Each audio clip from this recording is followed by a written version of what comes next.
রাজধানী ঢাকা ও আশেপাশের জেলা জুড়ে শুক্রবার সকাল 10:38 অনুভূত তীব্র ভূমিকম্পে অন্তত 10 জনের মৃত্যু হয়েছে।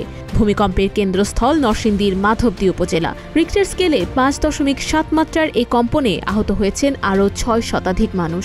সবচেয়ে বেশি মারা গেছেন নরসিংদীতে 5 জন, ঢাকায় 4 জন এবং নারায়ণগঞ্জে 1 জন। আবহাওয়া অধিদপ্তর জানায়, ভূমিকম্পটি উৎপত্তিস্থল ছিল ভূপৃষ্ঠ থেকে 10 কিলোমিটার গভীরে, ঢাকা থেকে মাত্র 25 কিলোমিটার দূরে। মার্কিন ভূতাত্ত্বিক জরিপ সংস্থা USGS অবশ্য মাত্রা 5.5 বলে উল্লেখ করেছে। বিশেষজ্ঞদের মতে ঢাকার এত কাছে এর আগে এমন শক্তিশালী ভূমিকম্প হয়নি, তাই কম্পনের তীব্রতাও ছিল নজিরবিহীন। USGS এর হিসাব অনুযায়ী প্রায় 7 কোটি মানুষ মৃদু কম্পন এবং প্রায় 7.25 কোটি মানুষ হালকা কম্পন অনুভব করেছেন। আর ঢাকায় শক্তিশালী কম্পন টের পেয়েছেন 1 কোটির বেশি মানুষ।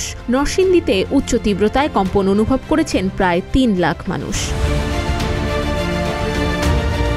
বুয়েটের ভূমিকম্প বিশেষজ্ঞ অধ্যাপক মেহেদী আহমেদ আনসারি জানান, 2023 সালের রামগঞ্জে 5.5 মাত্রার ভূমিকম্প হয়েছিল, কিন্তু সেটি ছিল ঢাকা থেকে প্রায় 200 কিলোমিটার দূরে। এবার উৎপত্তিস্থল ছিল মাত্র 25 কিলোমিটার দূরে, ফলে কম্পন ছিল অনেক বেশি তীব্র।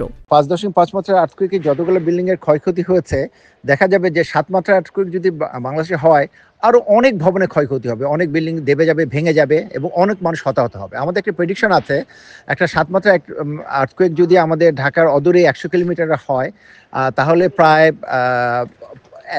2 থেকে 3 লাখ লোক হতাহত হবে এবং ঢাকার প্রায় 35%, অর্থাৎ 1/3 of Dhaka city will go down, আর ভেঙে পড়ার সম্ভাবনা আছে। এদিকে 24 ঘন্টা পেরোতে না পেরোতেই গাজীপুরের বাইপাইলে আবারও কম্পন রেকর্ড করেছে আবহাওয়া অধিদপ্তরের ভূমিকম্প পর্যবেক্ষণ ও গবেষণা কেন্দ্র।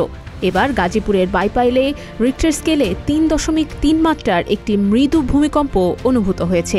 এতে এখন পর্যন্ত তেমন কোনো হতাহতের খবর পাওয়া যায়নি।